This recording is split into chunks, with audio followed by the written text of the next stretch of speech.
Da tarde, hoje com o professor Eduardo Januzzi. Ei, Betânia, querida, que saudades de você, Fabiola. Pessoal, vamos entrando aí, esperando o professor Eduardo Januzzi entrar. Hoje o nosso assunto vai ser super legal, nós vamos conversar sobre orto e DTM. Um assunto super instigante, né, gente? Porque o ortodontista, ele é visto muitas vezes como causador e como aquele que trata as DTMs. E muitas vezes a gente não tem relação nem com uma coisa nem com outra. Então a gente nem tem como tratar, nem causou a DTM com as nossas intervenções. E é sobre isso que a gente quer conversar hoje com o professor Eduardo Januzzi. Estamos esperando ele entrar aí, pedir para participar. Januzzi, você tem que pedir para solicitar. Eu vi que você já está online aí. Você tem que solicitar participar da reunião. Isso mesmo, já solicitou. Esperando o Januzzi entrar aí para a gente conversar ao vivo com ele. Hoje eu postei no grupo de faculdade, né, que eu ia... Oi, Olá, Januzzi, tudo bem? Que saudade! tudo! Eu estava Também, que bom contando te aqui, ter aqui. Januse, que hoje eu postei no meu grupo de faculdade que eu ia fazer uma live, né? Hoje à tarde, meu grupo de UFMG que a gente formou, e a minha amiga falou assim: Nossa, você não para de trabalhar? Eu falei: As lives para mim não são trabalho, porque isso é a oportunidade que eu tenho de encontrar com meus amigos, que as pessoas que eu tenho, que a gente sempre sai para tomar um chopinho, né, Januse? E não estão tendo oportunidade agora. É Então, verdade. é sempre uma ótima oportunidade, né? E ontem a gente fez um programa interno, né, com o pessoal lá da especialização. O Brito estava lá conosco, falamos de você. O pessoal está Ai, que aí delícia. ansioso para ouvir a sua aula de reabsorção condilar. Isso aí, vamos marcar E para o mês que vem. vamos, se Deus quiser, né? Se Deus quiser e o Corona deixar. Deixar. E o Brito também está todo animado com esse projeto novo que vocês estão aí fazendo agora. Então, de parabéns, viu, Silvia? Semana que vem nós vamos falar de estética na cirurgia ortognática. Eu e o Dauro vamos falar da parte de orto. Tem vários profissionais, o Aloysio Borges, o Takeshi, que formou com a gente também. Vai ser um projeto bem legal. Janus, então vamos conversar. Nós temos 60 Vamos lá. minutos, né? Então eu entrei 3 horas em ponto, às 4 horas a live cai. Nós vamos conversar uns 50 minutos, eu vou te fazendo as perguntas aqui, conversando sobre orto-DTM. No final, nós vamos abrir para as perguntas das pessoas que estão assistindo. Pessoal, embaixo tem uma interrogaçãozinha aí, eu queria que vocês fizessem as perguntas, de preferência na interrogação, que aí no final eu abro essa interrogação e faço as perguntas passo as perguntas que vocês tiverem feito para o doutor Eduardo Januzzi, tá bom? Primeiro, Janus, muito obrigada por ter aceito participar dessa live comigo. É um prazer te encontrar aqui, né? Já que a gente não pode encontrar pessoalmente. O Janus é um amigo muito querido, a gente tem um vínculo de trabalho de pacientes em comum há muitos anos, né, Januse? E aí começamos a dar aula juntos também. Ele passou a dar aula no meu curso de especialização, eu passei a dar aula no curso dele, já fizemos uns projetos juntos em Portugal. E é sempre um Isso prazer estar aí. com você, viu, Januse? Muito obrigada. Ô, Silvia, a recíproca é mais do que verdadeira, né? Trabalhar com você é uma honra, um prazer. Sempre a gente aprende muito juntos.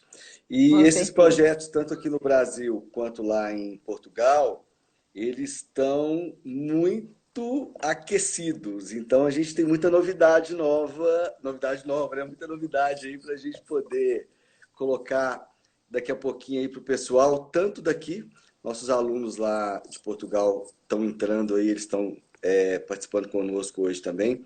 Na verdade, nesse período de corona, a gente fez algumas atividades extracurriculares, né? E a nossa live de hoje está fazendo parte desse programa. Então, o programa de ontem e o programa de Aham. hoje, que é esse assunto que, na verdade, para o especialista em ortodontia e para o especialista de DTM, ele é muito importante. Porque tanto Sim, nós com certeza. recebemos, né, o paciente de vocês com algumas solicitações específicas, quanto também vocês precisam de alguns parâmetros, né? algumas tomadas de decisões em conjunto. Então, acho que essa aproximação profissional, né? Essa inter-relação, e hoje essa abordagem multiprofissional é impossível você não tê-la, né? E acaba que Sim, te obriga a ter que conhecer um pouco da especialidade do outro, mesmo que não seja a sua área de atuação, né? Como no meu sim, com caso e o certeza. seu, eu não sou ortodontista, mas eu tenho que tomar decisões em conjunto com você. Da mesma forma, você na ortodontia, para a gente tomar algumas decisões juntos, e acho que os temas que você selecionou hoje são os temas do dia a dia dessa nossa inter-relação, que é a orto com Isso aí. DTM. E a DTM, ela traz ainda algumas dificuldades de entendimento, algumas controvérsias, né? Alguns medos Alguns do mitos, ortodontista, mitos, alguns exato. mitos também, né, Januse? Muito importante. Então, acho que dentro desse contexto, essas questões que a gente vai discutir hoje, elas são muito pontuais e pertinentes para que o ortodontista possa trabalhar com segurança e esclarecer essas questões no seu dia a dia, né? Isso Então, aí. Ô, Januse, eu acho que você foi muito pode feliz falar. na seleção dos temas. Vamos lá, então. Januse, eu estava, antes de você entrar, eu estava comentando aqui que no consultório do ortodontista funciona assim. Quando o paciente pôs o aparelho ortodôntico e começa a ter alguma DTM, e geralmente ele vai num profissional que não é tão estudioso de DTM, mas da pitaco, ele fala assim: você já pôs aparelho? Já. Ah, então volta no seu ortodontista que você está com DTM, né? A disfunção temporomandibular, porque você pôs o É, aparelho. E o é, contrário, às vezes você tá com DTM, não pôs aparelho, não. Deixa eu ver sua mordida. Ah, tem algum problema? Então vai pôr aparelho, porque vai resolver a questão da DTM. é, E a gente sabe hoje que a literatura não embasa nem uma situação nem outra, né, Januse? Me fala assim, qual que exato. é a sua opinião, ou ao que está embasado cientificamente hoje, o que a gente tem embasamento científico, sobre essa relação de causa e efeito ortodontia-DTM? Ok. Ô, Silvia, como muitas das entidades hoje na nossa prática na odontologia, a gente não tem evidência, às vezes, muito clara para tudo, né? E existem algumas coisas também que já estão bem estabelecidas. Então, eu acho que dentro da prática baseada em evidência, a gente não pode esquecer que isso tem que ser muito bem conciliado com a prática clínica, né? Algumas condutas, apesar delas não terem uma evidência clara, elas já são muito bem estabelecidas, né? Uhum. Então a gente sabe que, por exemplo, a relação oclusão e DTM, anos 80, né, início dos anos 90, isso foi um problema grande, até aquela questão de muitos processos, né, nos Uhum. Estados Unidos, de onde veio aquele trabalho do Oxon, junto com outros autores, em relação à Uhum. oclusão de risco para DTM.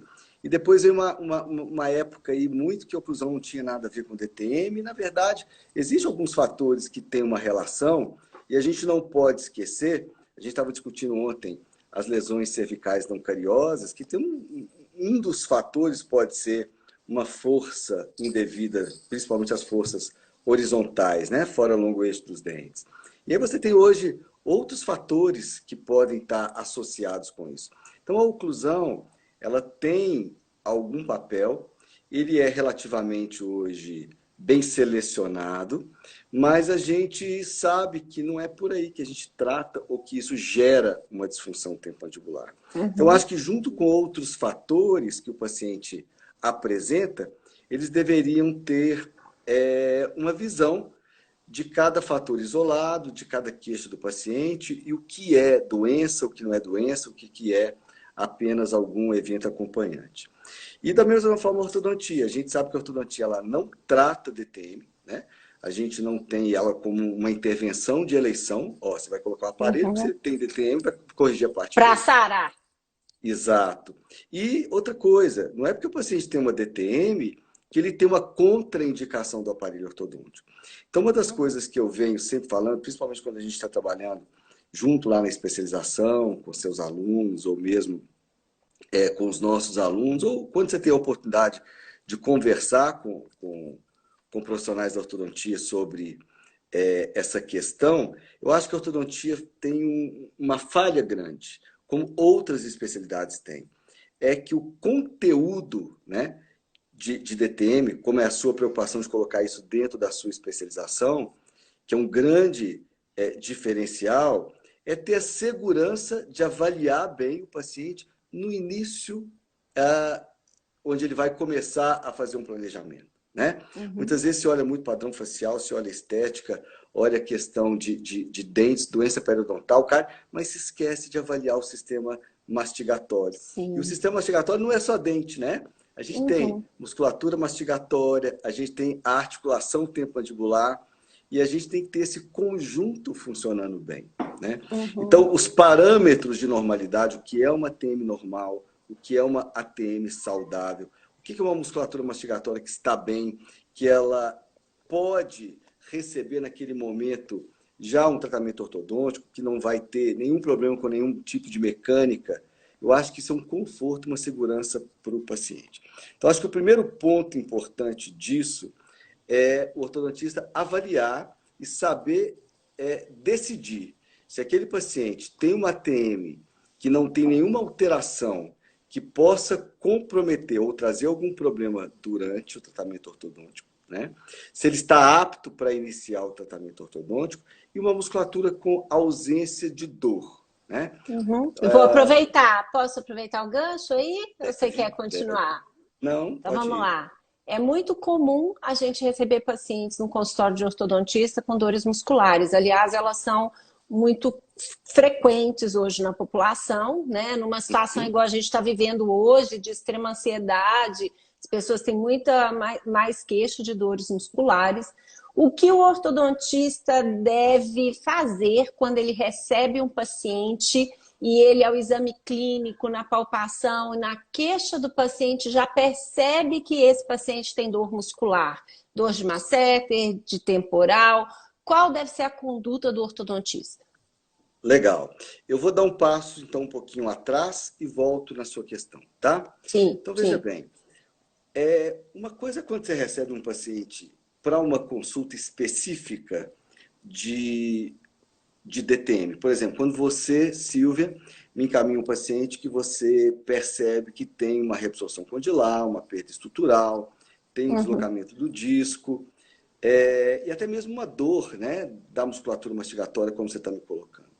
Então, essa consulta, ela vai ser muito detalhada e já é um paciente que você já identificou que é um paciente sintomático. Existem algumas alterações articulares que elas são silenciosas. Ao você examinar o paciente, você não percebe nada. Como, por exemplo, a reabsorção condilar, como a osteoartrose, né?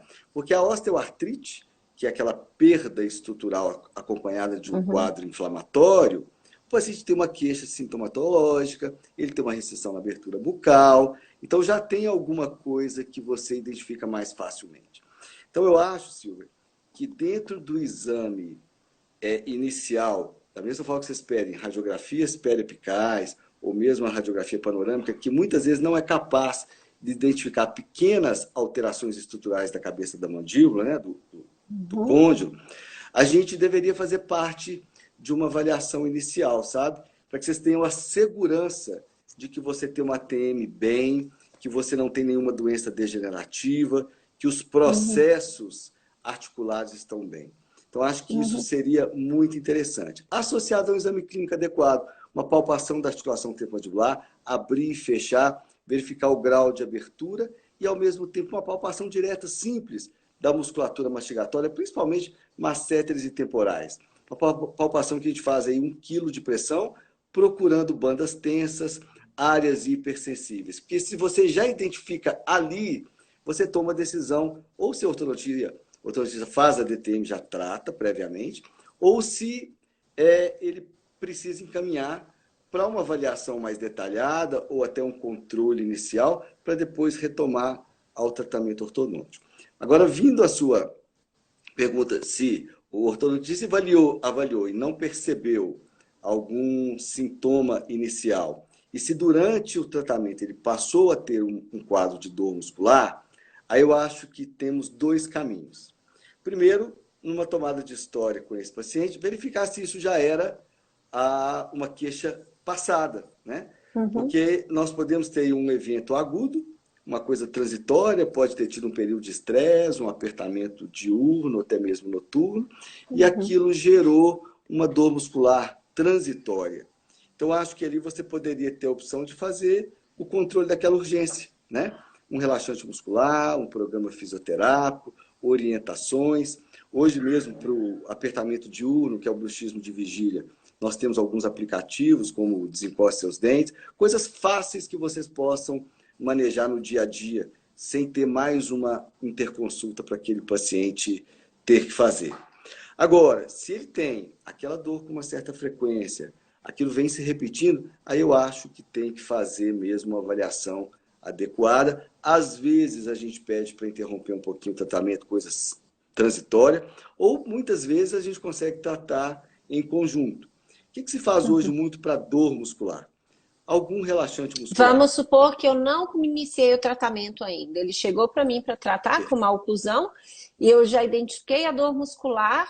E aí, qual a conduta? Indicar para quem faz ETM, qual é o caminho que normalmente vocês vão seguir? É isso aí. Então, quando a gente recebe, por exemplo, a Silvia encaminhou um paciente, paciente de DTM, né, sem uma subclassificação, a gente faz uma avaliação e identificou que é só uma dor muscular. As dores da TM, Silvia, elas são de melhor prognóstico, sabe? Normalmente é uma dor inflamatória aguda. A ATM ela tem algumas estruturas que são responsáveis pela dor, como cápsula, sinóvia, tecido retrodiscal, e normalmente responde bem à prescrição de anti-inflamatórios. Então, até mesmo numa urgência de ortodontia, vocês terem alguns anti-inflamatórios de eleição para fazer uma prescrição, e normalmente o paciente não tem nenhum problema, ou se não uma recessão gástrica transitória, alguma coisa pequenininha que você pode combinar com o protetor gástrico, um anti-inflamatório 10, 15 dias funciona super bem para os casos leves a moderados, né? Mas quando a Uhum. gente recebe um paciente de dor muscular hoje, a gente tem que fazer uma avaliação mais abrangente. A gente sabe que hoje é muito frequente você ter associado aí os distúrbios do sono, né? Uhum. Na live que você fez lá com a Grazi, eu vi que vocês abordaram essas questões e foi muito interessante, porque a ortodontia abriu muito, né?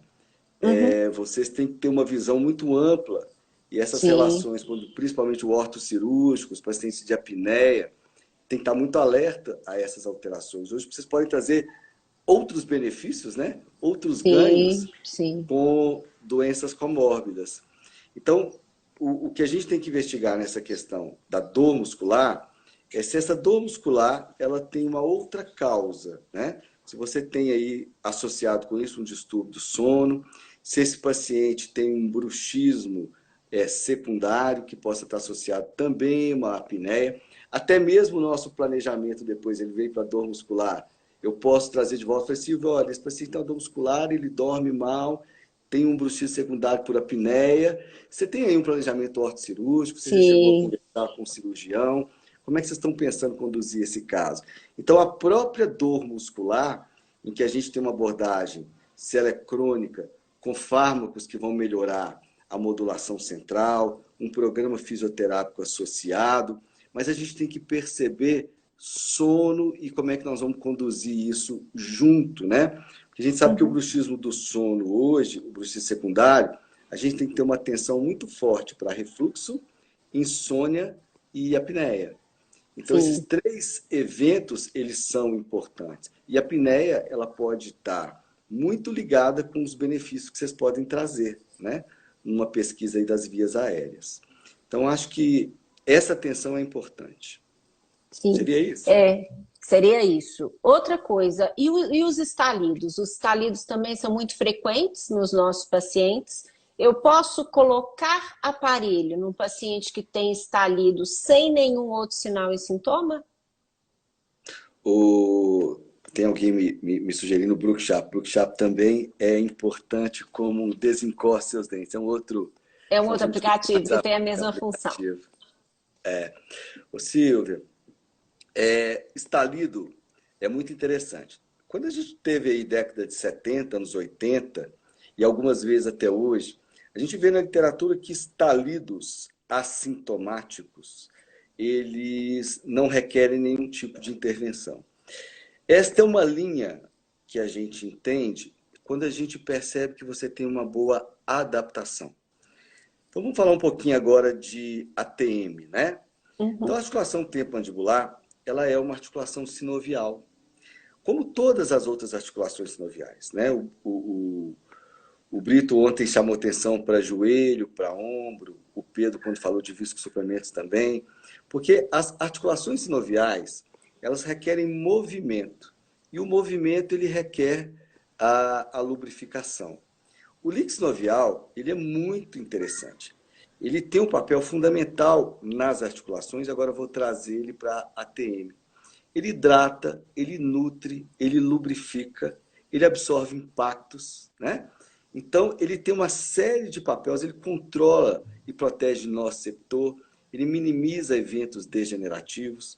Então, quando você tem cargas funcionais e você tem nessa articulação o disco articular bem posicionado, você tem características ao exame clínico de uma articulação silenciosa, um barulho normal de abertura e fechamento, sem estalo, sem crepitação, sem ruídos. A gente hoje tem uma tendência de falar sem som articular, né? Nem todo barulho da articulação significa que seja um disco deslocado. Então, o estalido, que é o deslocamento com redução, ou seja, quando o disco desloca e na abertura bucal ele volta, né? Você consegue perceber isso durante a movimentação. Isso traz, muitas vezes, uma preocupação para o profissional quando lida com estalo, né? Sim. E o que é interessante é que alguns são bem audíveis e outros, às vezes, um pouquinho menos audíveis, que até, às vezes, o paciente nunca percebeu. Fala, estou engraçado, o senhor me chamou a atenção e eu não percebo o estalo. Olha que interessante. É mesmo, tem um barulho aqui. Então, o estalido é uma alteração biomecânica dessa articulação, né? Então, não é o normal. O normal é você ter o disco sobre a cabeça da mandíbula, ou seja, sobre o côndilo, né? Quando esse disco Deslocando junto desloca, com ele. exatamente. Então, ele acompanha o movimento, que ele é uma proteção. Esse disco, ele é de tecido conjuntivo denso fibroso, ele é avascular. Quem nutre e hidrata esse disco é o líquido sinovial. Então, aqui mantém forma do disco articular. E a gente não vê disco articular em radiografia, a gente não vê em tomografia, a gente vê o disco em ressonância. Ok. Mas a gente consegue perceber numa toma em repouso ou de boca fechada os espaços articulares. A gente percebe que às vezes ele está diminuído, cabeça da mandíbula mais posteriorizada, sugerindo que esse disco possa estar deslocado, mas o exame clínico você consegue perceber que o disco ali gera um deslocamento pelo som. Ou seja, não tem que sair pedindo ressonância para todo mundo. Agora, o que acontece que é muito importante, Silvia, e que eu acho que o ortodontista devia estar muito atento a isso. Porque imagina, eu vou dar um salto. No meio do tratamento, o paciente tem uma dor, você pede uma tomo e vê uma perda estrutural. E aí? Foi a aorta que causou? Tem relação com a mecânica? Já tinha isso? Então, se eu não tenho início, eu posso imaginar qualquer contexto, né? Então, quando eu vejo lá atrás que o disco deslocou, tem duas coisas que eu penso que deveria ser relevante, que a gente deveria ter um olhar muito atento a isso. Primeira coisa, quando você vê uma tomografia e percebe que o disco clinicamente está deslocado, você percebe a presença de um osteófito, de um aplainamento da cabeça da mandíbula. Mas se você tem aquela cortical íntegra, ela está bem delineada, aquilo normalmente é um processo de adaptação. Você não tem dor, o paciente não tem limitação de abertura, tem a cortical bem definida, não tem uma doença degenerativa ativa. Então, pode prosseguir, tenha um olhar atento e vamos ficar atento com algumas mecânicas, como, por exemplo, elásticos intermaxilares. De classe 3, principalmente, né? Que tende a retropõe. posteriorizar a mandíbula. Mas todo elástico, ele aumenta um pouquinho a pressão intraarticular. Né? O paciente tem que colocar mais força para abrir. Sim. E a TM sob pressão, ela tem que ter alguns cuidados, porque o disco estando deslocado, né? porque tem um estalo, Uhum. o que fica no lugar do disco é um tecido altamente vascularizado e nervado, que como o paciente não Sim, tinha dor, está adaptado, que é o retrodiscal, mas que sim. pode ter algum desconforto com aumento de carga, com aumento de Uhum. pressão. Pode Então, inflamar. sempre Não estava inflamado e pode, pode inflamar. pode fazer um processo de agudização. Agora, quando você tem um paciente, muitas vezes o paciente jovens, você percebe que ele tem um estalo, você faz a tomo e vê que a cortical ela perdeu a continuidade, você tem uma exposição de medular, cistos subcondrais, isso para nós pode ser uma doença ativa. O que é uma doença ativa? Ela pode estar em reabsorção, ela Uhum. pode progredir. Então, ali eu preciso de intervenção. Então, ali Uhum. não está me sinalizando que tem uma boa adaptação, mesmo na ausência de dor, mesmo na ausência de limitação de abertura e fechamento. E é uma articulação, muitas vezes, com um som de normalidade, ou um som de estalido, que Aham. não teria um outro sintoma relevante, como um travamento, como dor associada. Então, eu acho que na presença de som articular, e talvez essa seja uma das informações importantes da nossa conversa de hoje, equivale a uma tomografia da TM. Paciente de boca fechada, abertura máxima, cortes sagitais, coronais, uma reconstrução em 3D, para avaliar se tem perda estrutural, se tem presença de Sim. cortical, se tem uma Mais importante cicatrização. a forma e o contorno regular da cabeça da mandíbula. Isso. A presença daquela cortical mostrando um processo adaptativo. Aí eu acho legal. Aí você faz seu trabalho normal, faz a mecânica que você quiser, e no final do tratamento ortodôntico, na tomo final, você compara, você percebe que está igual. Né? Uhum. Então você não tem nenhuma surpresa nesses eventos. Então acho que E, esse seria um sinalizador importante quando lida com o estalido. Agora, tem um ótimo. estalido que é o travamento intermitente, que é aquele paciente que abre, trava, ele ajeita e abre. O travamento É aquele que faz assim, intermitente é, assim, né? Ah. aí o disco é uma interferência de movimento. Então, neste momento, a gente precisa aí de intervenção, porque ele impede a capacidade de biomecânica dessa articulação, né, porque a abertura ideal é a cabeça da mandíbula côndilo chegar até no tubérculo articular. Então, se Uhum. você tem uma articulação que movimenta, ela lubrifica bem. Se você perde a lubrificação, você aumenta atrito. Se você aumenta atrito, você aumenta o risco de doença degenerativa. Então, eu acho que o ortodontista devia ter este olhar. Vocês olham coisas muito mais complexas. Isso é simples, tranquilo de É, ser avaliado. E traz paz de sono e paz de com espírito, né? certeza. Fica E a tranquilo. intervenção seria a viscosuplementação? Hoje é a mais indicada? Olha, eu tenho tido muito cuidado para falar dessas coisas, porque a gente vê, às vezes, o excesso de intervenção sem uma avaliação adequada, né? Então, quando a gente pensa no controle dessas alterações, a gente tem a viscosuplementação como um arsenal muito importante. Deixa eu voltar um pouquinho. Estava lendo um artigo que saiu agora há pouco tempo, muito interessante sobre reparo da cabeça da mandíbula. Uhum. E uma das considerações desse artigo é que o melhor momento de se oferecer um tratamento para articulação temporomandibular são as lesões iniciais. Porque as lesões moderadas ou severas, você já perdeu o revestimento, a fibrocartilagem Sim, revestimento, onde você tem células capazes de se sim. diferenciar, Sim, de regenerar. Você perdeu a gerar capacidade de regenerar, né? capacidade. Então, a importância do diagnóstico precoce. E vocês que trabalham com pacientes jovens, de meia idade, e a doença degenerativa não escapa muitas vezes esses pacientes. Você sabe disso, que a gente tem muito paciente assim em comum, né? Uhum.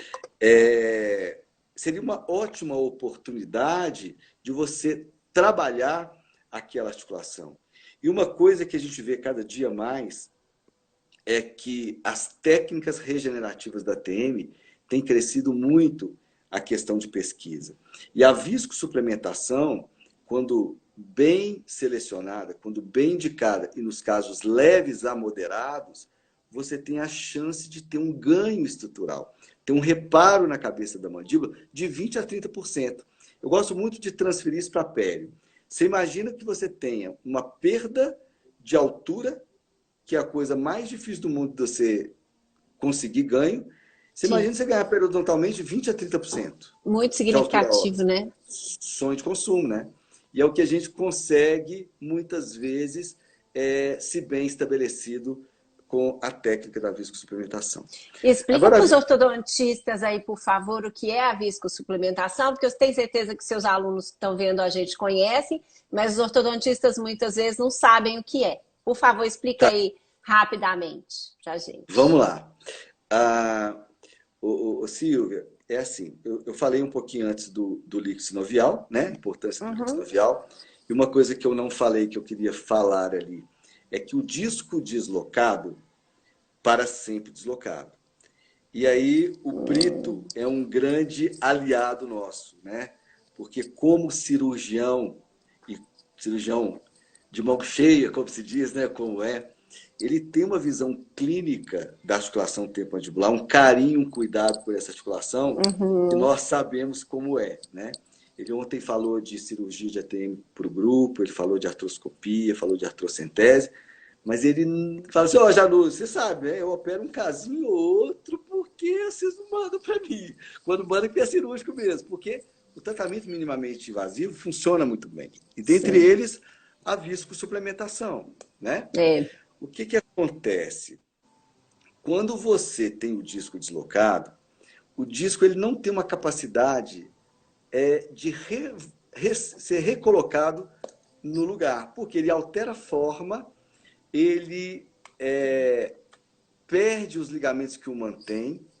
Então, ele altera, de uma certa forma, que a gente passa a tratar essa articulação como uma articulação adaptada. Sim. Então, uma das vantagens que a gente tem é trabalhar a lubrificação dessa articulação. Então, a técnica da viscosuplementação que você me perguntou é uma técnica que nós temos de recuperar a lubrificação dessa articulação e os benefícios que você pode devolver essa articulação, como a própria lubrificação endógena, né, que ela volta a A produzir produzir o próprio líquido. líquido sinovial, de forma a hidratar, nutrir, lubrificar e minimizar os danos degenerativos. Então, o que chamar a atenção para o disco deslocado, que muitos cirurgiões hoje têm uma tendência para cirurgias de ATM para reposicionamento do disco articular. A gente sabe que isso ainda é polêmico, não tem uma técnica efetiva para isso e que o follow-up desses casos normalmente é o disco deslocado novamente. E as técnicas, às vezes, elas causam uma piora posterior nesse Uma paciente. degeneração. Aumentam, né? Que é o que nós não queremos nisso. Então, a gente sabe que os tratamentos de manutenção da articulação, através do resgate da lubrificação, do resgate da biomecânica, funcionam muito bem. Então, E a o que viscosuplementação... você injeta na articulação?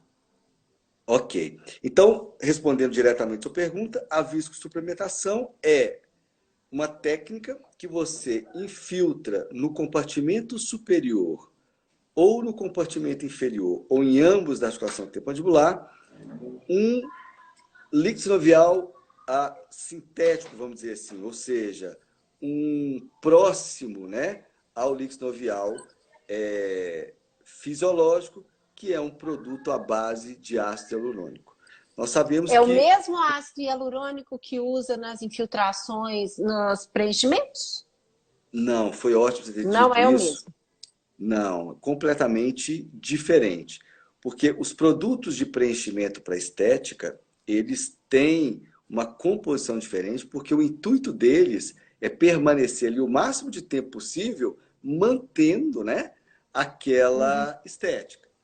O ácido hialurônico infiltrado, ele tem características de concentração e de peso molecular. Nós exploramos através de produtos com peso molecular baixo e peso molecular médio.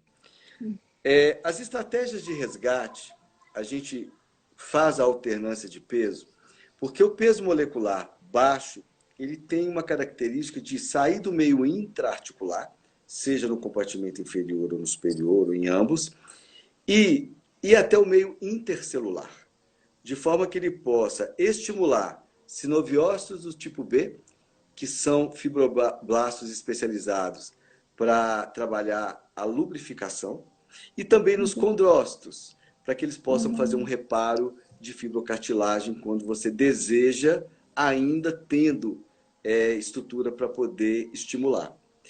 Mas eles também fazem a lubrificação. Quando você tem o peso molecular médio, você volta mais para a lubrificação, apesar dele fazer um pouquinho de viscoindução também. Então, a alternância de peso é para contemplar essas duas características, de viscoindução e de viscosuplementação. E só para eu entender, quando você fala alternância, no mesmo paciente, às vezes você aplica um, de uma próxima vez você aplica outro, no mesmo paciente. Por exemplo, você veio ao consultório, você tem uma alteração estrutural na TM esquerda. Então, a gente entra num programa fisioterápico, né, para resgatar a dinâmica, porque eu busco que você resgate a função normal, e aí nós sabemos que para uma boa lubrificação, essa articulação tem que abrir e fechar adequadamente, sem dor, sem processo inflamatório. Assintomática. Assintomática. Então, eu não quero infiltrar essa articulação a vida inteira. Então, a primeira condição para que ela possa resgatar a lubrificação endógena é ela ser capaz de ter uma dinâmica adequada. E aí a fisioterapia é muito importante, né? Sim. Então, eu quero infiltrá-la o mínimo possível. Sendo assim, para que eu possa ter um efeito máximo ou otimizar um resultado, normalmente você estabelece um número de infiltrações. Isso ainda é um pouquinho controverso na literatura, porque tem gente que preconiza 1, 2, 3, 4 e os intervalos também. Os trabalhos que a gente tem feito e os trabalhos que vão de encontro ao que a gente preconiza são infiltrações mensais, entre 3 ou 4 infiltrações.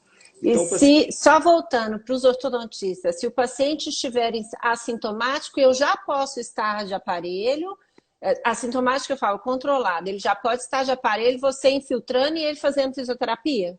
Tranquilamente. Ótimo. Tranquilamente, tá? Os estalidos, se eles tiverem uma alteração estrutural e o paciente não tem nada mais, ele pode estar fazendo as duas coisas concomitantemente.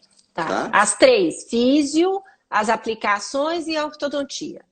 A única contraindicação que eu vejo, Silvia, para ele estar separado é se tiver dor, né?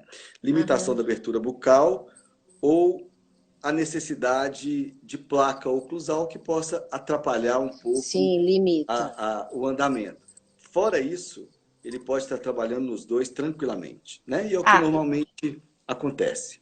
E quando que essa placa é necessária? Você sabe, você consegue resumir isso para a gente? Assim, quando que tem que usar a placa antes da orto? Consigo. Vou só finalizar então a visco e volto. Desculpa, eu fico te interrompendo. Não, é porque o assunto é assim mesmo. Então, quando a gente faz as infiltrações, e hoje a grande tendência é você infiltrar os dois compartimentos, o compartimento inferior ele é muito pequenininho. Então, a gente faz isso com as infiltrações guiadas pelo ultrassom. Então, a gente explora mais peso molecular baixo no compartimento inferior, para trabalhar bem cabeça da mandíbula, com ganho estrutural, e o peso molecular médio no compartimento superior, trabalhando mais a questão da lubrificação. Tá? Feito isso, e uma coisa que vale a pena chamar a atenção, o produto fica na articulação num tempo médio de 15 dias. Só? Só. Achei que eram uns 3 meses. Não, por isso que ela é mensal. Travou para mim aqui, Janus. Travou para mim a sua fala. É porque entrou aqui uma ligação. E aí o que acontece é que quando você resgata com a fisioterapia... Gente, não liga para o Janus não, que a gente está conversando. Estou falando para o povo não te ligar, que a gente está conversando. Aqui. Mandei ligar para ele ali. Seu filho... o Rafa? Não, pelo amor de Deus. Rafa, vai assistir a live ao invés de ligar. Vem assistir. E aí, a fisioterapia, ou mesmo a questão do próprio paciente ter as orientações de abertura e fechamento, é o que tende a dar a função e você dá esse estímulo com a viscosuplementação. Então, se eu Sim, faço só a viscosuplementação e não tenho aí o resgate biomecânico, ela não vai ser tão efetiva como poderia entendi. ser, Tem ok? que associar, né? Uhum. É o ideal. Eu falo que são dois mundos, físio mais visco e só visco, tá? É. A questão da placa oclusal é uma questão assim. A placa oclusal, ela é um dispositivo ainda muito recomendado no controle das DTMs. Tem uma frase que eu gosto muito, toda vez que eu falar de placa, eu sempre lembro, foi um dos meus formadores, o Gary Hare, ele sempre brinca, ninguém nasceu com síndrome de deficiência de acrílico, né? Então, placa tem que ter indicação, tempo de uso, contraindicações e efeito adverso. Se não, vai pro caixão, vai a placa. Exatamente. Então, isso é um cuidado. A gente sabe, até mesmo hoje é um cuidado com os pacientes de apneia de sono, que dependendo do paciente, se ele tem uma diferença de cêntrica para habitual grande, e você coloca a placa, ela pode posteriorizar a mandíbula e isso piorar a via aérea do paciente. Então, esse Sim, paciente, sim. muitas vezes, ao invés de ser uma placa para bruxismo, talvez, se ele não tiver em orto, o paciente adulto, for usar um aparelho para apneia e ronco, ele vai usar uma placa para apneia e ronco, e não uma placa Sim. de estabilizadora para bruxismo. Você Porque ele sabe pode... Hã? que ano passado o Antônio Brito operou 2 pacientes meus com essa situação, que eles tinham uma oclusão anteriorizada de classe 1, aí, só que eles tinham uma diferença em RCMH de uns 7, 8 milímetros, Aí. a articulação começou a gritar, e aí a mandíbula retroposicionou, via aérea fica ruim, aí eu montei o aparelho, quase que um benefício antecipado, né? Montei o aparelho, fez a cirurgia ortognática e pronto. Por Acabou a causa, apneia, acabou tudo, exatamente, né? acabou a apneia e acabou a queixa Problema articular, articular. porque ele tinha uma grande diferença entre cêntrica e habitual. Exatamente isso que você está falando. Tinha que avançar, tinha que compensar, forçava muito e tinha uma via aérea ruim, né? E É. provavelmente um sono ruim e um bruxismo secundário. E Então, se depressão, você... sabia, né? Aí. Depressão, muitos deles manifestam essa questão do sono como depressão, que depois tem uma melhora muito grande. Porque passa a ter privação de um sono adequado e perde toda a produção adequada de neurotransmissor, entre eles serotonina e noradrenalina, que Sim. podem estar muito relacionados com a questão de dor, né? Então, Uhum. olha, é uma coisa que é difícil a gente separar, né? E aí é onde que eu acho que a orto entra para controle do paciente DTM.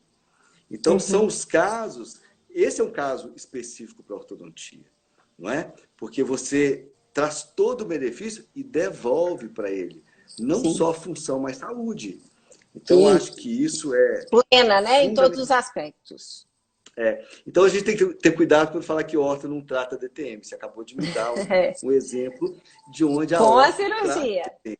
Com Com a a cirurgia, cirurgia. claro, claro. É o orto cirúrgico, né? É, o cirúrgico. E para você que lida com o paciente adulto, esse é um ponto forte, né? Porque a apneia do sono, ela comete mais o sexo masculino, mas ela também comete o sexo feminino, tem Sim. muita relação com o padrão facial e ela tem, muitas vezes, o benefício melhor do tratamento cirúrgico. Você imagina você colocar Sim. um paciente de 50, 60 anos com CPAP o resto da vida?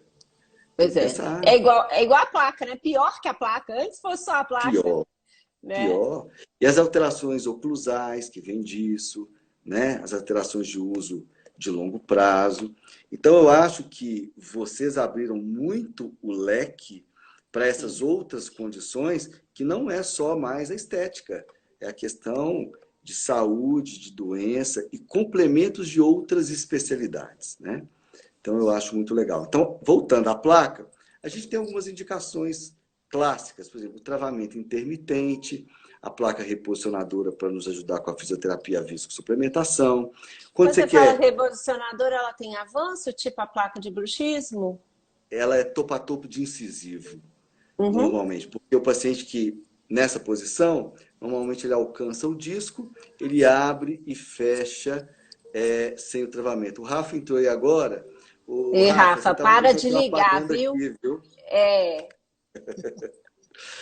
E aí, então, ela é muito importante tanto na fisioterapia quanto para nos ajudar na viscosuplementação. Outras vezes, quando você quer controle de sobrecarga na articulação, então a placa estabilizadora para uso parcial noturno. Mas a gente tem muito recurso hoje, Silvia, que a gente consegue tratar o paciente e reservar a placa para condições especiais, sabe? Estratégicas. Então, por exemplo, Uhum. quando o paciente vem da ortodontia e ele tem uma DTM, eu só mesmo vou trazer o transtorno para vocês. Falo, olha, eu preciso colocar a placa, ou vamos esperar um pouquinho aqui com a questão da colagem, se for uma coisa indispensável. Porque você tem outros recursos que você pode minimizar. Até mesmo o bruxismo de vigília, né? Que Uhum. é o apertamento diurno. Antigamente a gente chamava isso de bruxismo cêntrico, né? Uhum. Ele tem uma relação grande aí com ansiedade, uma relação grande com estresse, o paciente hipervigilante. Então, essa situação, você tem hoje, com essa era Outros aí dos recursos. smartphones, os recursos, né? Para você Uhum. ter o paciente trabalhando bem aí o cognitivo comportamental para que ele possa não apertar os seus dentes. Então, isso é importante para o dia. À noite, eu acho muito importante nós trabalharmos com melhora de qualidade de sono. E aí pensarmos sempre numa boa higiene do sono, a diferença do bruxismo primário para o bruxismo secundário e necessariamente não ter placa para todo mundo. Eu acho isso fundamental. Eu acho que a responsabilidade da placa ela tem que ter um bom diagnóstico, uma boa indicação. Eu acho que ela Ótimo. é o que o Gary recoloca mesmo. Ninguém tem deficiência de acrílico. Gente, vamos com calma, né?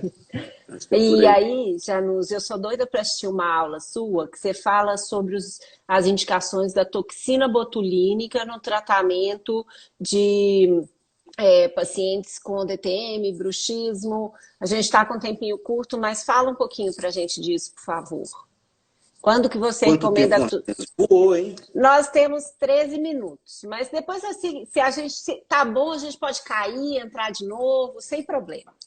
Nós estamos hoje, às 4 da tarde, Conversar a com gente você está é sem sempre compromisso. ótimo, né?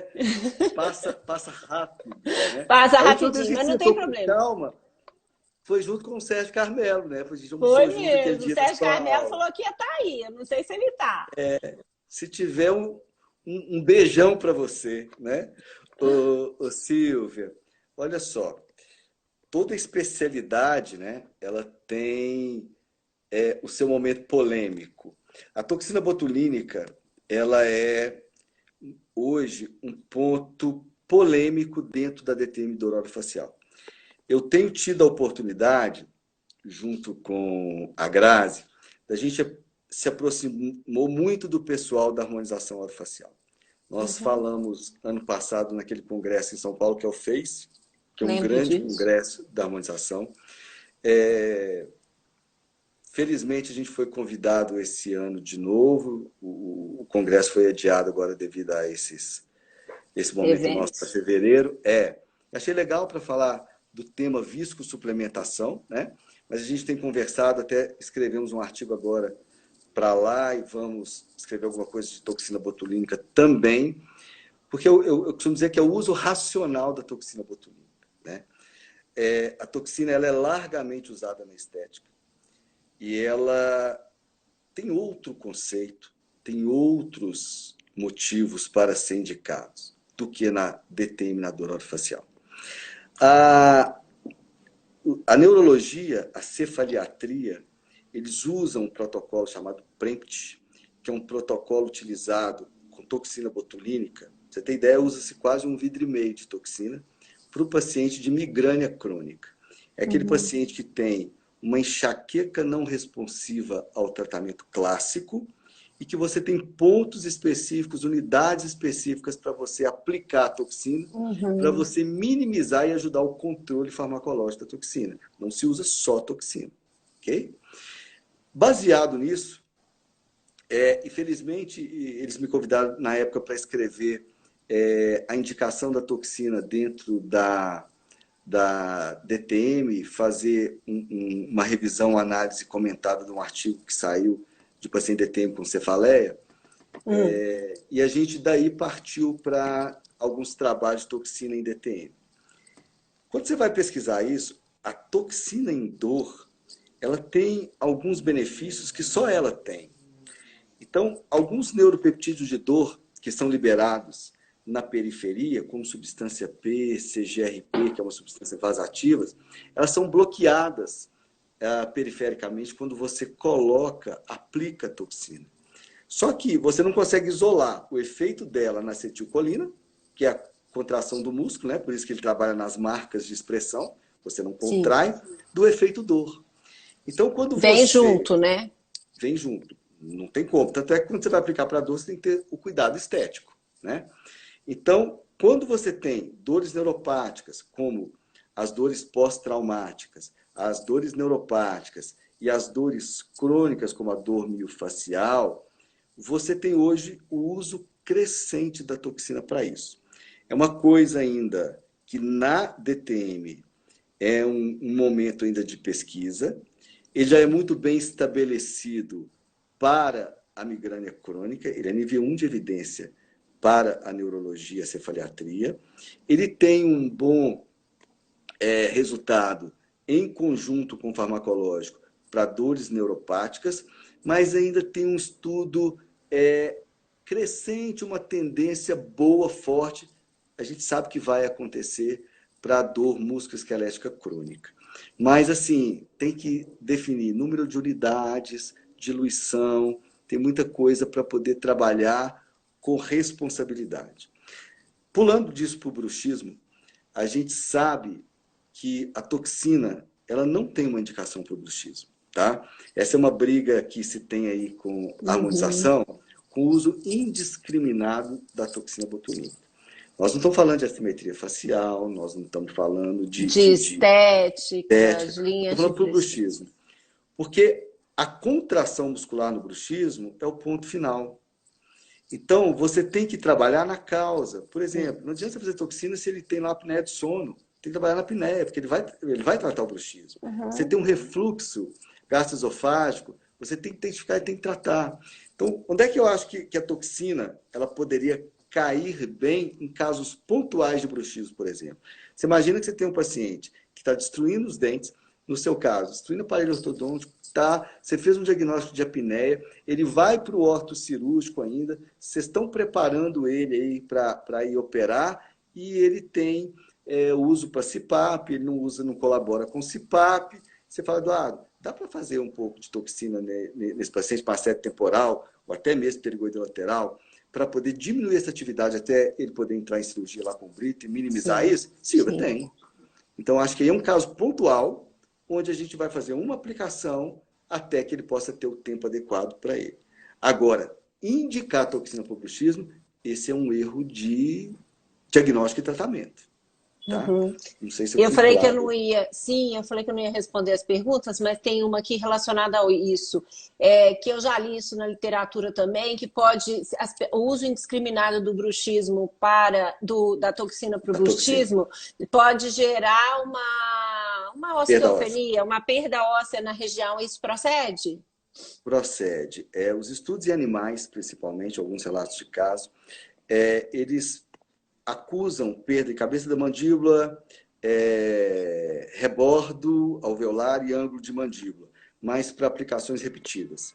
A gente tem tido, estou vendo que a Thaís entrou aí, lá em Uberlândia, a gente está fazendo um estudo, terminando um estudo animal com toxina para dor aguda, dor neuropática e para dor crônica. Os resultados são muito bons, nós estamos agora, acabamos de aprovar em comissão de ética, para ensaio clínico, comparando toxinas, vendo o resultado, definindo dose para essas coisas.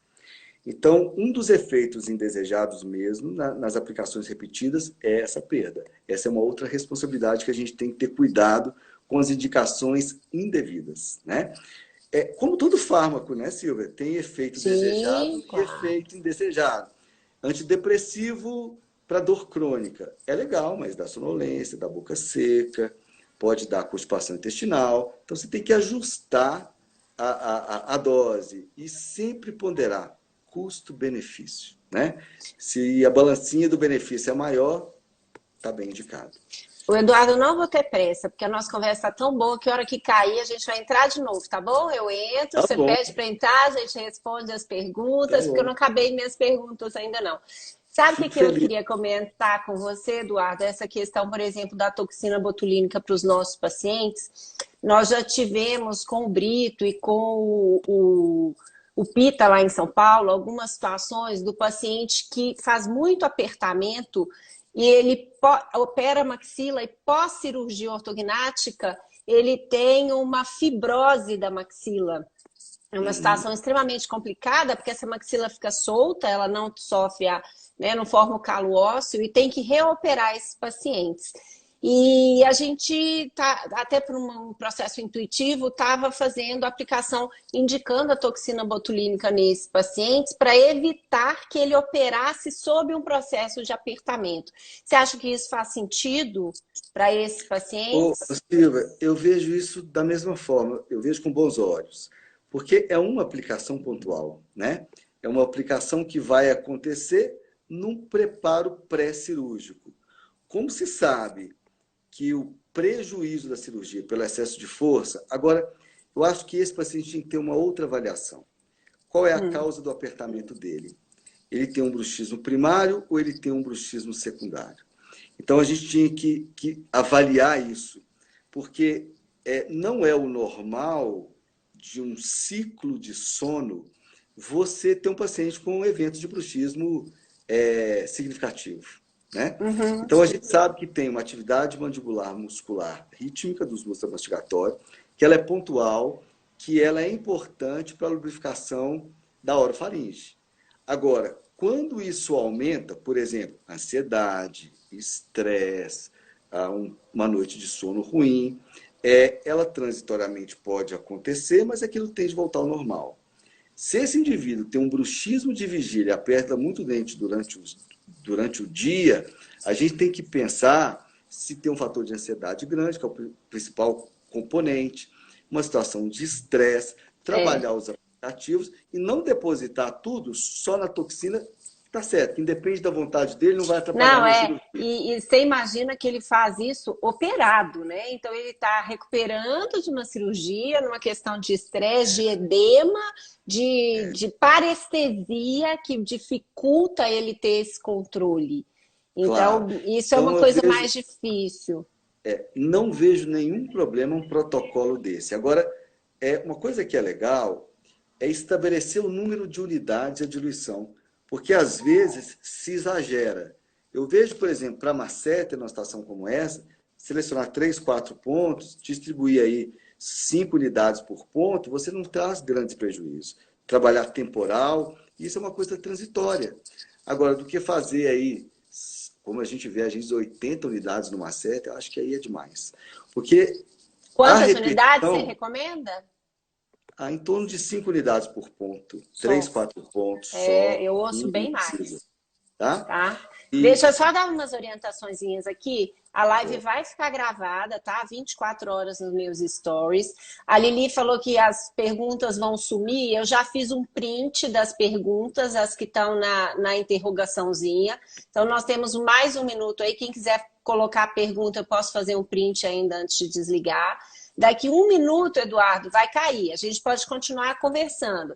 Vai cair, eu vou entrar de novo. Aí você entra, pede para entrar, o pessoal entra de faz novo, aí igual. a gente termina de conversar e responde as perguntas. Ok para você? Legal. Ok. Agora lembrar, viu, Silvia, que toda vez que a gente faz masseter, a gente combina com temporal, Ok. para a gente poder ter uma distribuição de força, né? A gente sabe que o masseter tem um componente principal, mas pelo menos temporal anterior a gente faz. Então, dentro desse protocolo que você estava conversando aí com o Brito, com o Pita, eu acho muito pontual, igual o da apneia com toxina, até que se controle. Acho com bons olhos aí, acho muito sensato, né? Só durante o processo cirúrgico, ok, né? Sem problema nenhum. Na verdade, no pré-cirúrgico, né? E ele passa pela cirurgia bloqueado, digamos assim. Porque ele vai ter depois 3 a 6 meses aí de efeito, ele já saiu do pós-operatório, já tem ortodontia de novo. Ok, vai cair, Eduardo. Aí a Então a gente gente sai e entra de volta. novo, ok? Oi, gente, tô eu aqui de novo, esperando vocês entrarem e o professor Eduardo para a gente terminar a nossa conversa, que tá tão legal que a gente não conseguiu terminar em 1 hora, e responder as perguntas. Aqui embaixo tem uma interrogaçãozinha que eu gostaria que vocês mandassem as perguntas. Eu fiz um print das perguntas que estavam na live anterior, que já ficou gravada. E aí vocês podem mandar mais perguntas que o professor Eduardo agora vai responder também, ok? Só estou esperando ele entrar e pedir para participar. Tá? Para quem está entrando, vou dando as orientações. Obrigada, Claudinha. Saudades de todos vocês aí que estão entrando. Eu fiz um print das perguntas e eu queria que vocês também, quem tiver pergunta agora, mandasse as perguntas na interrogação. A gente, terminando de conversar, o professor Eduardo vai responder todas, ok? Ele já está entrando. Já está conectando, voltamos. Voltamos. Agora a gente tem mais 1 hora. Nossa Senhora. Vamos lá, vamos lá. Tá então ótimo. vamos lá, termina aí na questão do bruxismo com a toxina. Então, o bruxismo com a toxina, a gente tem que ter esse cuidado com muita responsabilidade, indicação pontual, o mínimo de unidades possível, só o estratégico necessário, e tem que ter um cuidado, porque a gente sabe que o uso repetitivo também, ele perde a força muscular, porque com a reconexão de fibras, ele não reconecta com a mesma intensidade. Então, tanto perda de volume quanto força muscular é um efeito adverso também que a gente percebe que acontece além da perda óssea.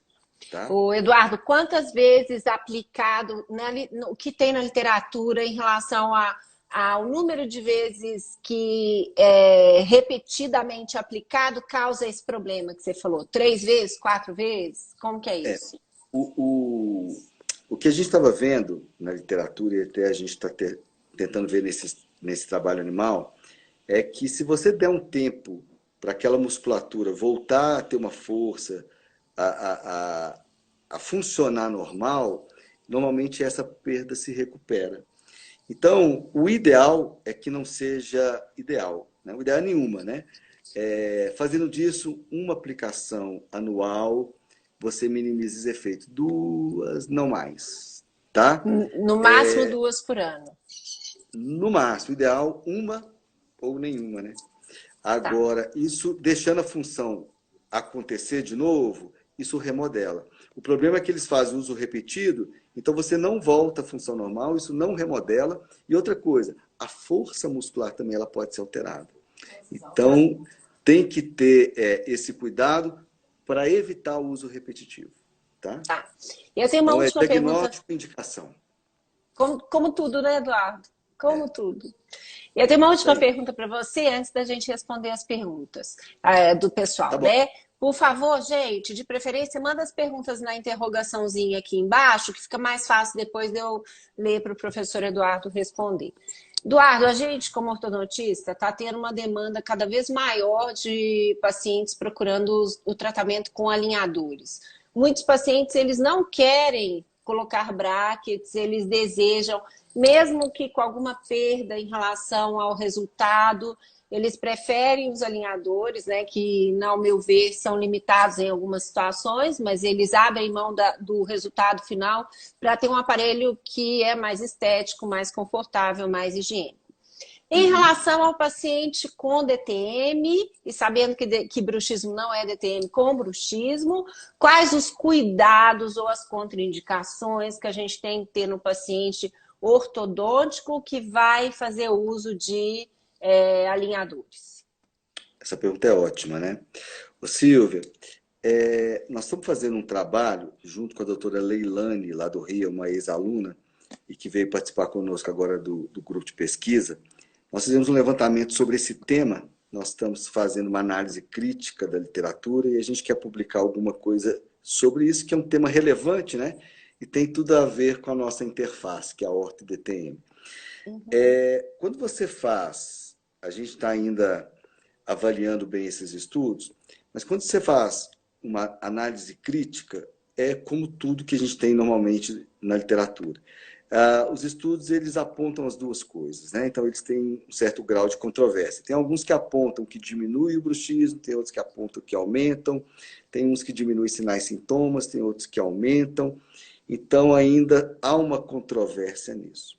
O que eu acho relevante para isso? Partindo aqui para uma avaliação clínica disso, e levando para o lado da prática clínica neste momento, eu acho que o que seria interessante? Primeiro, se o indivíduo tem um bruxismo de vigília e do sono, né? O indivíduo que tem um bruxismo de vigília, e a gente sabe que o bruxismo de vigília é o apertamento, e ele tem aqueles fatores que nós já discutimos, é um indivíduo que tende a ter mais desconforto com a presença desse tipo de aparelho, né? Desse dispositivo. Principalmente pelo componente de ansiedade. Ele vai apertar, ele vai ter um incômodo, ele vai ter a presença daquilo. O outro lado disso é que funciona como alteração de estímulo periférico e como cognitivo comportamental. Ele tem uma percepção acentuada e ele consegue fazer o comando disso.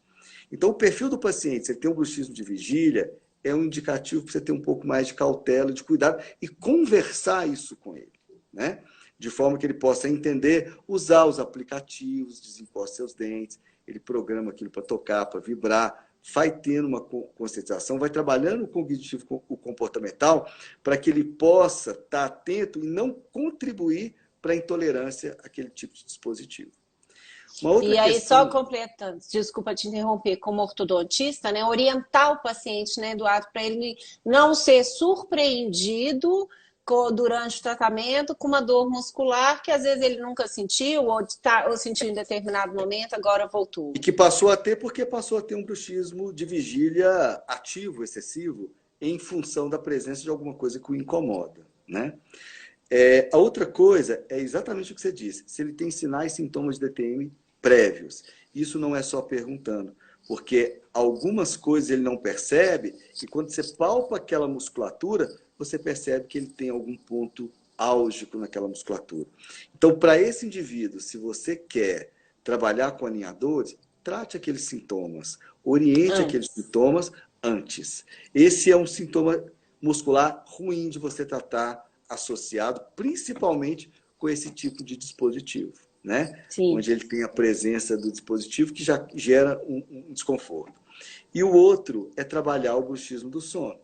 Investigar o sono, se ele tem um sono de boa qualidade, onde ele vai ter somente os movimentos de atividade muscular mastigatória rítmicos, que são fisiológicos, se ele não tem uma apneia, se ele não tem uma insônia, se ele não tem um refluxo, que são situações que vão levar a um bruxismo secundário, e aí a presença do dispositivo pode ser um agravante. Então, acho que estar atento àquela avaliação inicial, eu acho que nesses dispositivos é um sinal de alerta maior. Eu me atentaria. O risco aumenta. Você acha que o risco aumenta? Acho que o risco pode aumentar para esse tipo de paciente. Para os outros, não, normal, né? Eles vão ter isso até diminuindo uma atividade, porque vão estar tranquilos, vão estar conscientes, estão com o cognitivo bem trabalhado. Então, acho que nesse momento eu me cercaria desses cuidados e espero que a gente tenha aí uma resposta com essa publicação o mais breve possível. Eu também. Quero ler de primeira mão. Se a Leilane estiver por aí nos assistindo, Leilane, é responsabilidade da gente adiantar esse trabalho. Hein? Isso aí. Porque não tem literatura sobre isso, né? Inclusive, a Liliana tinha convidado a gente para falar agora em junho, no simpósio, um congresso sobre isso, né? Que não é uma coisa que ainda tem um consenso na literatura, precisa aí de mais evidências, e é muito da observação clínica nossa, né? Nós identificamos uns 33 trabalhos, mas eles não há um consenso, tá? Você tem as duas coisas. Trabalhos com eletromiografia, trabalhos com questionário, tem de tudo, tem comparativos, mas nós estamos analisando isso, fazendo uma análise crítica e ver se a gente consegue exprimir alguma conclusão legal disso que possa contribuir para vocês aí no dia a dia. Que ótimo, esperamos com muita ansiedade. Que bom. Eduardo, vamos responder as perguntas. A Maria Helena está perguntando se a placa de acetato de 2 milímetros substitui a placa acrílica quando há indicação de placa para dor. Ok. Bom, eu vou tomar muito cuidado com as minhas respostas, porque tem algumas respostas... Pode parar, Eduardo. Pode parar. Isso aqui tem que ser sem frescura. Tá bom. Mas deixa eu tentar dizer, porque, assim, ao mesmo tempo que eu tenho que ser científico, ético, eu vou ser clínico, né? Primeiro, não considerem a minha resposta como uma resposta ruim ou, como eu vou dizer, Silvia, ríspida a qualquer situação, né?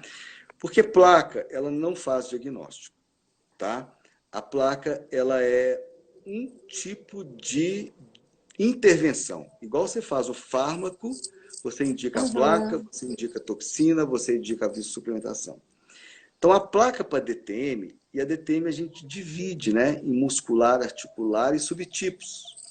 Então, se aguda ou crônica. Então, para alguns subtipos de DTM muscular, para alguns subtipos de DTM articular, para alguns tipos de bruxismo primário, ou até mesmo secundário, eu posso ter um bruxismo secundário porque ele usa um antidepressivo que aumentou aí o bruxismo do sono. Então, nessa fase do antidepressivo ou até a substituição, eu vou usar algum tipo de placa. Agora, aquelas placas de acetato não são placas que eu normalmente gosto, por alguns motivos. Primeiro, por causa da espessura.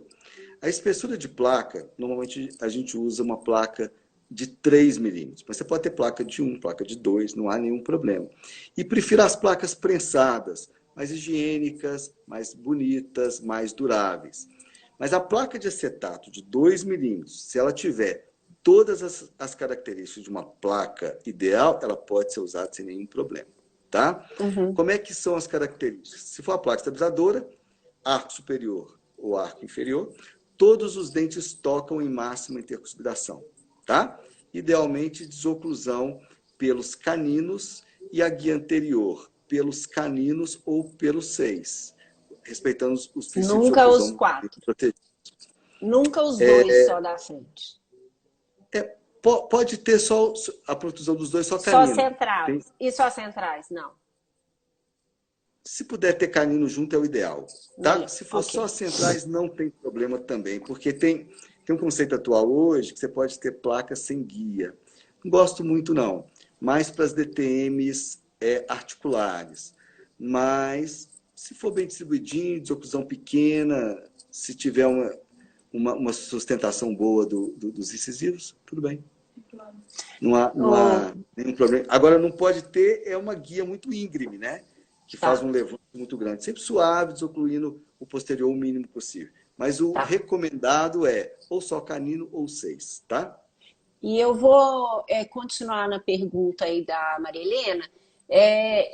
Eu sei que você faz prótese, implante, a gente tem pacientes em comum nessas áreas também. E o que eu tenho percebido? Que eu termino a orto, libero o meu paciente para fazer implante, prótese, ou se não tiver implante, uma reabilitação estética que seja.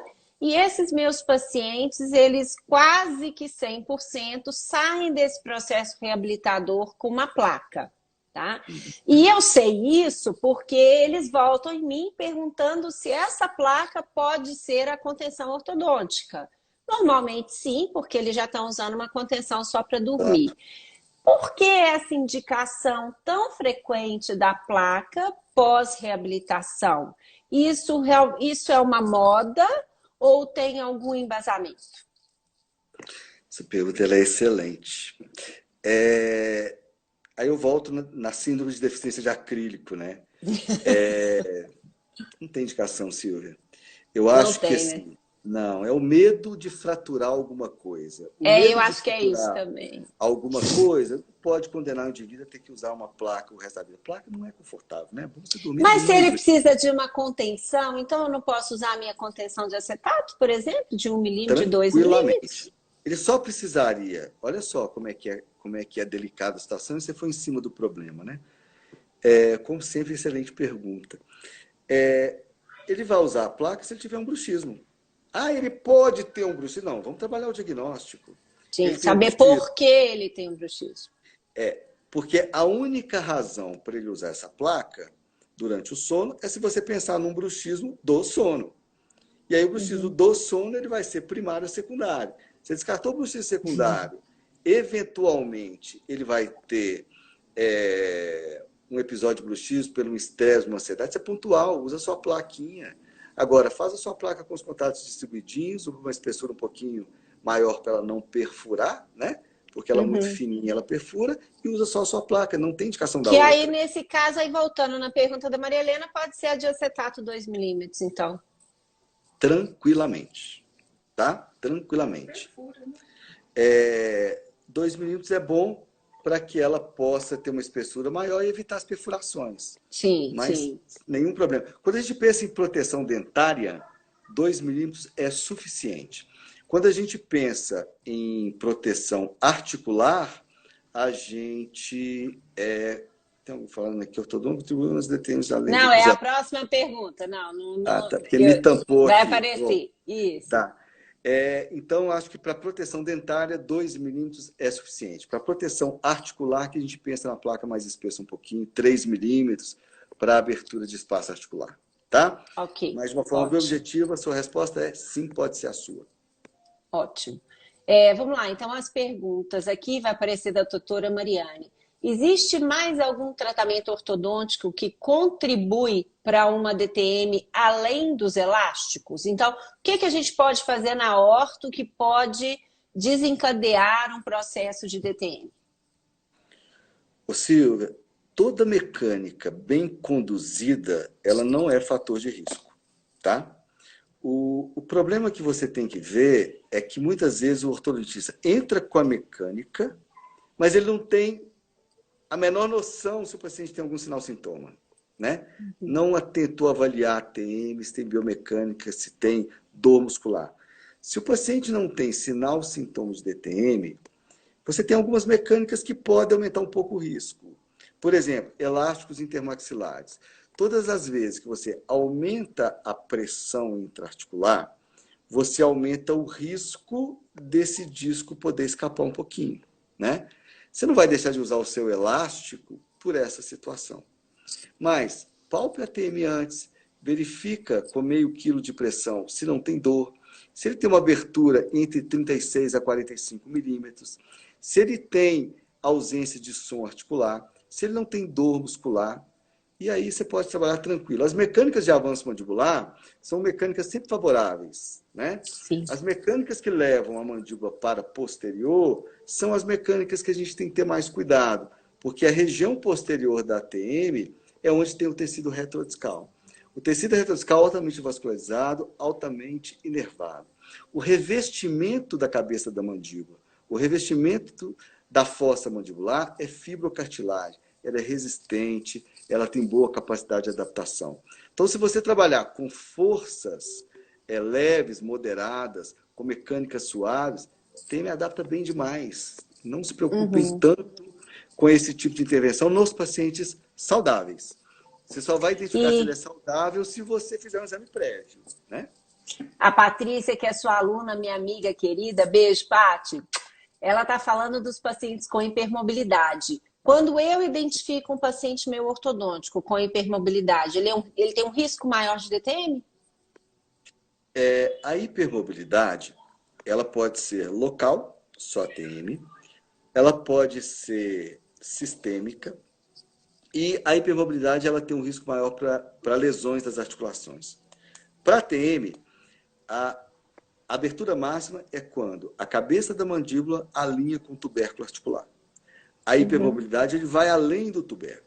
Sim. Então, isso ele pode fazer uma subluxação, ele pode deformar a banda anterior do disco, ele pode alongar os ligamentos. É um fator contribuinte para o deslocamento do disco. Então, todas as vezes que vocês, na ortodontia, indicarem, perceberem uma hipermobilidade, o melhor controle da hipermobilidade são dois: orientações e fisioterapia. Fazendo isso, trata-se conjunto, né? Fisioterapia, mesmo que ele esteja assintomático, eu já mando para a físio sem sintomatologia? É porque a hipersilvia é assintomática. Ele faz aquilo Uhum. sem dor. Então, o que tem que ter em mente é que aquela articulação está indo além do limite, porque aqueles ligamentos não contêm a abertura máxima. Então, o que o fisioterapeuta vai fazer? Por exemplo, se o Rafael recebe esse paciente, ele vai orientar o limite de abertura, conscientização da abertura no espelho e reforçar a musculatura Sim. oposta, os elevadores da mandíbula. Então, vocês tratam isso simples, ele volta bonitinho fazendo a dinâmica dentro dos limites normais. Ótimo, ótimo. Deixa eu Tá? voltar para minhas perguntas. A Paty é É, craque nisso. A Paty é uma figura, né? Ótima aluna. Adoro a Paty. Vou ler a pergunta para você, que eu acho que você não está vendo. Estou usando o Invisalign, por isso não utilizo minha placa. Parece que é uma paciente. Sinto que os sintomas. Peraí, que eu fiz alguma bobagem aqui, não estou conseguindo ler tudo. Sinto que os sintomas Sinto que, voltaram. sinto que os sintomas voltaram. Aí a minha musculatura, ela tá usando o Invisalign, não tá usando a placa e os sintomas voltaram. A musculatura tá sentindo. Aí é aquilo que você falou, né? Usar os aplicativos. Bom, responde para a moça aí. Não vai, tá super Não, ótimo, é isso você, mesmo. você, Os dados... você. Trabalhar bruxismo de vigília, tá? Trabalhar sono. E aí tem duas coisas. Sintomas voltaram. Então, qual que era o diagnóstico prévio, né? Porque se ela tem uma DTM muscular crônica, o Ah, então risco falando aumenta um aqui que pouquinho. quem perguntou é uma aluna sua, a Cris Bucomaxilo, que E ela aí, tá Cris, usando o tudo bem? Invisalign. A pergunta é dela, tá? Tá. Mas é isso. Vamos esquecer que seja a Cris, né? Que é uma dentista e que está na área. Veja bem, se o ortodontista no início não teve esse cuidado que a gente conversou, Silvia, de fazer o exame prévio, quer dizer, eu vou voltar nisso sempre, né? Eu brinco Aham. muito que você não pode colocar o aparelho ortodôntico com paciente com cárie, com doença periodontal, Nem ok? com E DTM. também nem com DTM, por favor. Verdade, ótimo isso, ótimo. Tem que pôr na cabeça É da a mesma gente. coisa, por que não, né? Dente É. dói, músculo dói, TM dói, me ajuda, gente. E aí, é, se é dor crônica, a dor crônica é uma doença. Ela tem que ser vista como tal e ela requer intervenção. E dor crônica, ela tem uma coisa que a gente chama que é sensibilização central, que você precisa de algumas drogas específicas. Você precisa de antidepressivos tricíclicos, algumas drogas anticonvulsivantes, como lírica, que é a pregabalina, às vezes um antidepressivo dual. Então, é mais complexo.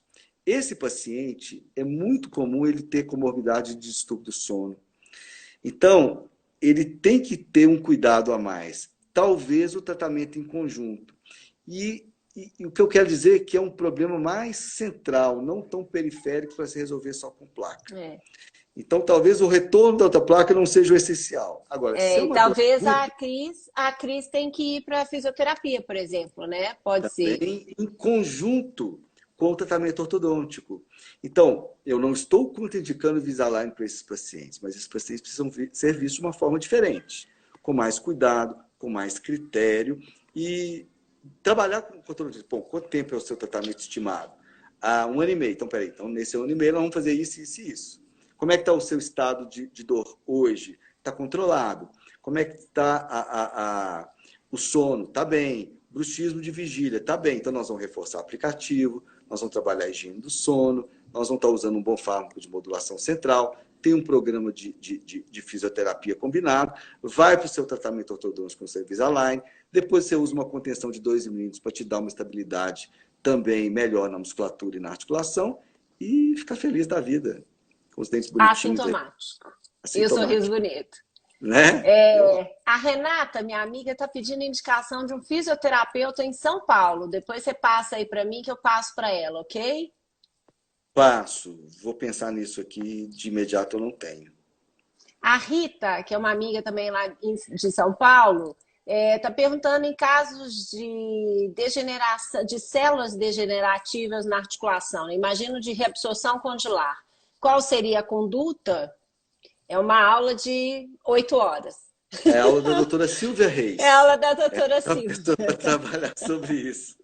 É a aula que a Silvia oficialmente dá no nosso curso. Então, Silvia, é com você.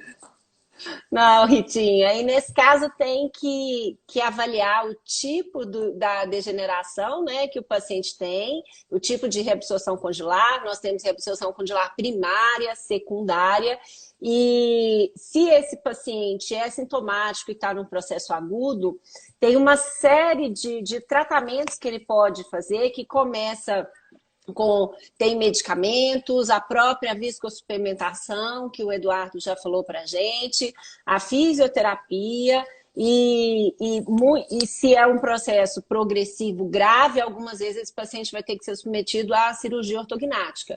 Então, depende da gravidade do problema para avaliar o tipo de intervenção que vai precisar ser feita. Completa aí, porque eu tentei só fazer um Excelente. resumíssimo. É excelente. E resgatar a biomecânica. Ó, o Sérgio entrou É, aí, ó. Beijo para você. Você não estava aí, não. A gente estava de olho, né, Silvia? não, ele estava na outra, assim. Ele fez até uma pergunta. Quais Ah, é? cuidados devemos observar para pacientes com apneia e DTM? Assim, quais cuidados tem que observar? Imagino que para o tratamento ortodôntico, paciente que tem apneia e DTM. Tá. É um pouco daquilo que a gente conversou, né? Mas Acho que vamos ele não lá. estava na outra, hein? Ah, Sérgio, te descobri. Você não Percebi. estava na outra. É, você quer falar ou já Não, falamos? pode falar, pode falar. Então, veja bem. é, a odontologia do sono, né, hoje, e a medicina do sono, elas vieram modificar muito as outras especialidades, diretamente a nossa, né, tanto a ortodontia quanto a Quanto a DTM do DTM. orofacial. E Isso tem uma regrinha. acrescentaram muito, né, Eduardo? Eu acho que trouxe muito. A gente maltratava esses pacientes no sentido que a gente não identificava o principal problema que eles têm, que é a questão da apneia, né? E o mais arriscado para a vida deles. A gente não tinha um olhar por aí, né? Aham. Eu vim acrescentar muito, a doutora Thaís Crossara, é quem é responsável pelo sono hoje do nosso grupo, né? Ela tem um mestrado lá na Unifesp, participa Uhum. intensamente de lá. A gente tem feito muito estudo sobre isso. Então, a gente tem visto isso muito de perto, tem aprendido muito com eles. O que acontece? A apneia, ela é uma doença importante, né? Ela leva, eu vi você conversando com a Grazi outro dia aí na live de vocês, que pode ser uma causa aí de óbito, né? E o Uhum. diagnóstico, quanto mais precoce, melhor. Na DTM, a gente tem uma regra que dor não combina com sono. O paciente que tem dor, ele tem a vigília aumentada, ele tem superficialização do sono, ele não vai no sono reparador e isso há uma regra. Temos que melhorar o sono para melhorar a dor. Quando você tem uma fragmentação do sono por uma doença comórbida, no caso a apneia, nós identificamos então que essa apneia é o que fragmenta o sono do indivíduo. Então, o paciente passa a ter que tratar essa apneia. Então, dentro da identificação da apneia, e aí as várias possibilidades no diagnóstico, se é uma apneia leve, moderada ou se ela é severa, se ela tem uma Ou indicação central, né? ou central, e se ela tem aí uma indicação para aparelho intraoral ou CPAP ou cirúrgico, Ou esse cirurgia. paciente ele vai ter que ir para lá. E acho que Uhum. quanto mais definido isso, melhor. Agora eu vou te dar uma leitura pessoal, né? Eu acho que uma coisa é você condenar um paciente de 70, 75 anos a um uso contínuo do CPAP. Outra coisa é você pegar um paciente jovem ou um paciente de meia idade e condená-lo ao resto da vida com o CPAP. Da mesma forma, como diz o Brito, né? O Brito não considera aparelho intraoral como tratamento de apneia. O resto da vida também de aparelho É intraoral, com os efeitos duro. de movimentação É. dentária, é complicado. Então, acho que cai na mão de vocês, da ortodontia, junto com o pessoal da cirurgia, aí uma avaliação de uma indicação, levando em consideração via aérea, padrão facial, o que é possível fazer para um tratamento ortocirúrgico. E os É. resultados são excelentes, né? Então, o paciente que tem DTM, tem apneia, ele tem que diagnosticar e tratar as duas coisas. E aí o Uhum. tratamento ele é concomitante e normalmente a gente vai precisar de vocês. Então a A equipe Cibele multidisciplinar aí A é Cibele está perguntando quem é Cibele. o Brito. Ei, Cibele, tudo bem? Ó, graças a Deus a nossa equipe também presenteado com Thaís, a Cibele, o Lavini, assim, caiu como luva. Um beijo, O tá? Brito é o Antônio Brito, tá, Cibele? Cirurgião aqui de BH, fera também. Graças a Excelente. Deus eu tenho esses dois, o Janus e o Brito trabalhando comigo. Ô, gente. Ó, vou te dar uma sugestão para você fazer uma live Ah, com, com a Thaís, com a Cibele, sobre vamos sono e fazer, ortodontia. Vai ser legal. vamos fazer. Vocês já Ah, fizeram eu, uma pontinha aí com a Grazi, mas vocês podem fazer uma bem específica. eu fotografei as perguntas, agora eu queria conseguir ler, porque ela sobrepõe aqui, eu não consegui ler. Se alguém tiver aí, tiver feito perguntas na outra live, podia repetir para mim, porque. Ah, aqui, professores, existe um trabalho de mestrado do Anderson Capistrano que desmistifica, aí eu também não sei o que ele falou. Solicitar tomografia e ou ressonância da TM em pacientes com sintomatologia seria correto como protocolo? Deve ser para ortodontista. Silvia, eu gosto muito de usar um velho chavão. O diagnóstico por imagem, ele se torna indispensável quando ele muda o diagnóstico, quando ele muda o tratamento, né? Ele é um exame complementar.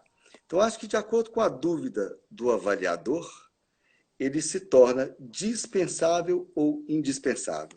Vou dar dois Aham. exemplos. Se eu busco numa avaliação inicial doença articular degenerativa, a imagem para mim ela é indispensável.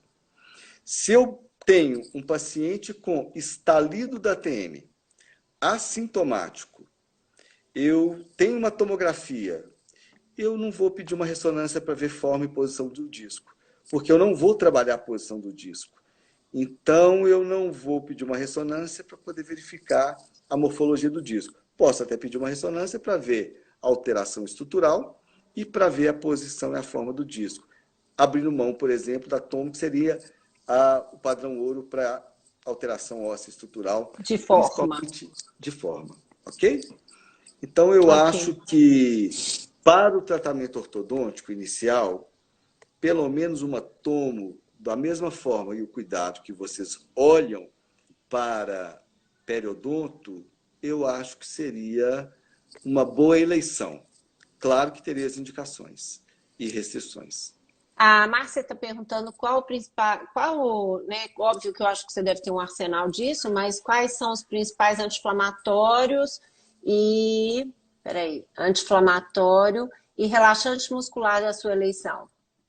Ok. Então, vou te dizer de uso pessoal, né? Ela perguntou da minha É, eleição de uso pessoal.